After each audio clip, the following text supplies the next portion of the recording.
ನಾವು ಮೈಸೂರು ಸರ್. ಮೈಸೂರಿಂದ ಇದೇ ಫಸ್ಟ್ ಟೈಮು? ಇದೇ ಫಸ್ಟ್ ಟೈಮ್. ಹೇಗೆ ಮನಿ ಈಸ್ ಹ್ಯಾಪಿನೆಸ್ ಕಾರ್ಯಕ್ರಮ ನಿಮಗೆ ಪರಿಚಯವಾಯಿತು ಸರ್? ನಾನು ಸೋಷಿಯಲ್ ಮೀಡಿಯಾದಲ್ಲಿ ಜಾಸ್ತಿ ನೋಡ್ತಾ ಇರ್ಬೇಕಾದ್ರೆ ಮನಿ ಈಸ್ ಹ್ಯಾಪಿನೆಸ್ ಬಗ್ಗೆ ನಮಗೆ ಪ್ರೋಗ್ರಾಮ್ಗೆ ನೋಡ್ತಾ ಈಗ ನಾವು ಸಾಲದಲ್ಲಿದ್ದೆವು ಮೊದಲೇ. ಆಗ ನಮ್ಗೇನು ಅನಿಸ್ತಿದ್ದೋ ಅದ್ರ ಬಗ್ಗೆ ಅದೇ ಟಾಪಿಕ್ ಹುಡುಕ್ತಾ ಹೋದಾಗೆ ಒಂದು ಯಾವುದೋ ಶೇರ್ ಮಾರ್ಕೆಟು ಅದರೊಳಗಡೆ ಇನ್ವಾಲ್ವ್ ಆಗ್ತಾ ನಮಗೆ ಈ ಗುರುಜಿ ಇದಾದರು ಪರಿಚಯ ಆದರು. ಅದಾದ ನಂತರ ನಮಗೆ ಕ್ಲಾಸ್ ನೋಡ್ತಾ ಇವ್ರನ್ನೇ ನಾನು ಜಾಸ್ತಿ ಡೈಲಿ ನೋಡ್ತಾ ಇದ್ದೆ.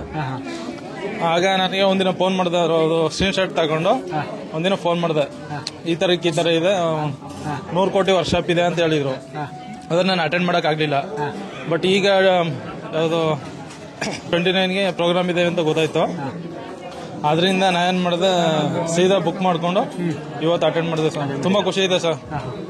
ಎಷ್ಟು ತಿಂಗಳಿಂದ ವಿಡಿಯೋ ನೋಡ್ತಿದ್ರಿ ಸರ್ ನೀವು? ಸರ್ ನಾನು ಟೋಟಲ್ ಒಂದು 4 months ಇಂದ ನೋಡ್ತಾನೆ ಇದ್ದೀನಿ. ಈಗ ಗುರುಗಳು ಪ್ರತಿ ವಿಡಿಯೋದಲ್ಲಿ ಹೇಳಿದಾರಲ್ವಾ, ನಾನು ಟೆಸ್ಟ್ ಮಾಡಿ ಕ್ಲಾಸ್ಗೆ ಅಫರ್ಮೇಷನ್ಸ್ ಪ್ರತಿಯೊಂದರಲ್ಲೂ ನಾನು ನೋಡ್ತಿದ್ದೆ. ಅವ್ರದ್ದು ಅಫರ್ಮೇಷನ್ಸ್ ಟೆಕ್ನಿಕ್ಸ್ನ ನೋಡ್ತಾ ಅದನ್ನ ನಾನು ಕೆಲವೊಂದು ನಾನು ಪ್ರಾಕ್ಟಿಕಲ್ ಟ್ರೈ ಮಾಡಿದ್ದೀನಿ. ಏನು ಒಳ್ಳೇದಾಗಿದೆ ನಿಮಗೆ? ಒಳ್ಳೇದಾಗಿದೆ ಸರ್. ಅಂದ್ರೆ ಟೆಕ್ನಿಕ್ಸ್ ಹೇಳ್ತಾರಲ್ಲ, ಆ ಟೈಮ್ಗೆ ದೇವ್ರ ಇದಾನ ಇಲ್ವೋ ಅನ್ನೋದು ನಮ್ಮ ಅಂತರಾಳಕ್ಕೆ ಹೋಗ್ತಿದೆ, ಅದು ಗೊತ್ತಾಗಿದೆ. ಅದು ಬ್ರಾಹ್ಮಿ ಮುಹೂರ್ತದಲ್ಲಿ ಹೇಳ್ತಿದ್ವಿ. ಬಟ್ ಸ್ವಲ್ಪ ಅಷ್ಟೇ. ಈಗ ಕೆಲಸದ ಒತ್ತಡ ಇರೋದ್ರಿಂದ ಇನ್ನು ಮುಂದೆ ಕಂಟಿನ್ಯೂ ಮಾಡ್ಕೊಂಡು ಹೋಗ್ತೀನಿ ಸರ್. ಈಗ ಕಂಟಿನ್ಯೂ ಮಾಡ್ಕೋಬೇಕಂತ ಅನ್ಸಿದೆ ಸರ್, ತುಂಬಾ ಖಂಡಿತವಾಗಿ. ಅದು ಅನಿಸ್ಲಿಲ್ಲ ಅಂತಂದ್ರೆ ಇವತ್ತು ವರ್ಕ್ಶಾಪ್ ಬಂದು ಕೂಡ ಪ್ರಯೋಜನ ಇಲ್ಲ.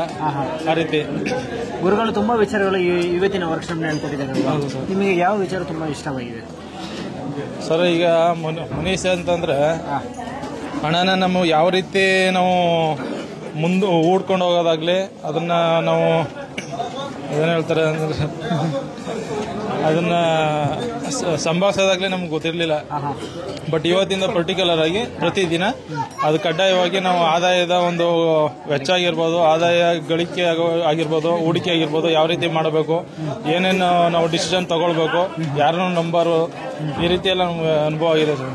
ಈಗ ಇನ್ನು ಯಾರು ನಂಬರ್ ಅಂತ ತುಂಬಾ ಈಸಿಯಾಗಿ ಗೊತ್ತಾಗಿದೆ. ನಂಬಿದ್ರೆ ಏನಾಗುತ್ತೆ ಸರ್? ನಂಬಿದ್ರೆ ನಮ್ಗೆ ಇನ್ನು ಪೋರ್ ಆಗಿ ಇರ್ಬೇಕಾಗುತ್ತೆ ಸರ್, ಬಡವರಾಗಿ ಇರ್ಬೇಕಾಗುತ್ತೆ. ನಾವು ಮೇಲ್ ಬರ್ಲಿಕ್ಕೆ ಆಗಲ್ಲ. ಅದರಿಂದ ನಾವು ಮೇಲ್ ಬರ್ಲಿಕ್ಕೆ ಆದಷ್ಟು ಟ್ರೈ ಮಾಡಬೇಕು.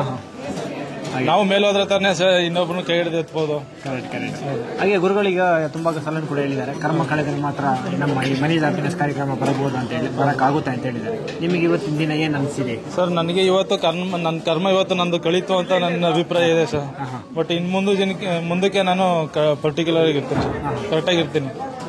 ಹಾಗೆ ಈಗ ಹಿಂದೆ ಏನು ತಪ್ಪು ಮಾಡಿದ್ದೆ ಅದನ್ನ ತಪ್ಪು ಇನ್ನು ಮುಂದೆ ಮಾಡಕ್ ಹೋಗೋದಿಲ್ಲ. ಹಾಗೆ ವೇತನ ಕ್ಲಾಸ್ನಲ್ಲಿ ಮನೆ ಕಟ್ಟುವುದಾಗಿರ್ಬೋದು, ಭೂದೋಷ ನಿರ್ವಹಣೆ ಇರ್ಬೋದು, ಇದನ್ನೆಲ್ಲ ಮುಖ್ಯವಾಗಿ ಹೇಳ್ಕೊಟ್ಟಿದ್ದಾರೆ. ಹೌದು ಸರ್. ಹೇಗೆ ಅನಿಸ್ತಿದೆ ನಿಮಗೆ? ಸರ್ ತುಂಬಾ ಚೆನ್ನಾಗಿದೆ. ಆದರೆ ನನಗೀಗ ಪರ್ಟಿಕ್ಯುಲರ್ಲಿ ನನ್ನ ಮೈಂಡಲ್ಲಿ ಇರೋದು ಸಾಲ ನಿವಾರಣೆ.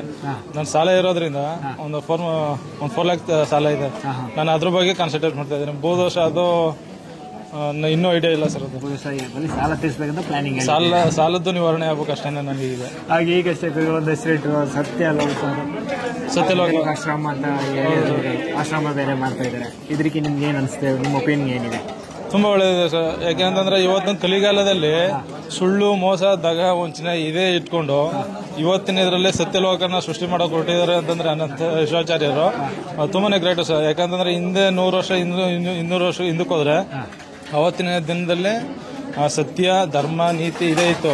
ಇವತ್ತು ಕಲಿಗಾಲದಲ್ಲಿ ಅದನ್ನ ಕಣ್ಮರಿ ಆಗ್ಬಿಟ್ಟಿದೆ. ಆದ್ರೆ ಇವತ್ತು ದಿನ ಸೃಷ್ಟಿ ಮಾಡೋಕೆ ಹೊರಟಿದ್ದಾರೆ ಅಂತಂದ್ರೆ ನಿಜವಾಗ್ಲೂ ಅದ್ಭುತ ಸರ್ ಇದು. Thank you. ಒಳ್ಳೆ ಮಾತು ಹೇಳಿದ್ರೆ ನಮಗೂ ಕೂಡ ಖುಷಿಯಾಗಿದೆ. ಕೊನೆಯದಾಗಿ ನಮ್ಮ ವೀಕ್ಷಕರಿಗೆ 840 ಕೋಟಿ ಜನ ನೋಡ್ತಿದ್ದಾರಲ್ವ, ಅವರಿಗೆ ನೀವು ಏನು ಬಯಸ್ತಾರೆ? ಅಂದರೆ ದಯವಿಟ್ಟು ಯಾರು ಈ ವಿಡಿಯೋನ ನೋಡ್ತಾ ಇದ್ದೀರಿ, ದಯವಿಟ್ಟು ಈ ವರ್ಕ್ಶಾಪ್ನ ಅಟೆಂಡ್ ಮಾಡಿ. ನಿಮ್ಮ ಲೈಫಲ್ಲಿ ಏನೇ ಒಂದು ಕಷ್ಟ ಆಗಿರ್ಬೋದು, ಸಾಲಬಾಧೆ ಆಗಿರ್ಬೋದು, ಏನೇ ಒಂದು ತೊಂದರೆ ಆಗಿರ್ಬೋದು, ಇವ್ರನ್ನ ವರ್ಕ್ಶಾಪ್ ಬಂದು ನಿಮ್ಮ ಕಷ್ಟ ಕಾರ್ಪಣ್ಯಗಳೆಲ್ಲ ದೂರ ಆಗಲಿ. ದಯವಿಟ್ಟು ಬಂದು ವರ್ಕ್ಶಾಪ್ನ ಅಟೆಂಡ್ ಮಾಡಿ ಅಂತ ನಾನು ಕೇಳ್ಕೊಳ್ತೀನಿ ಸರ್. Thank you sir. ಒಳ್ಳೆಯದಾಗಲಿ ನಿಮಗೆ.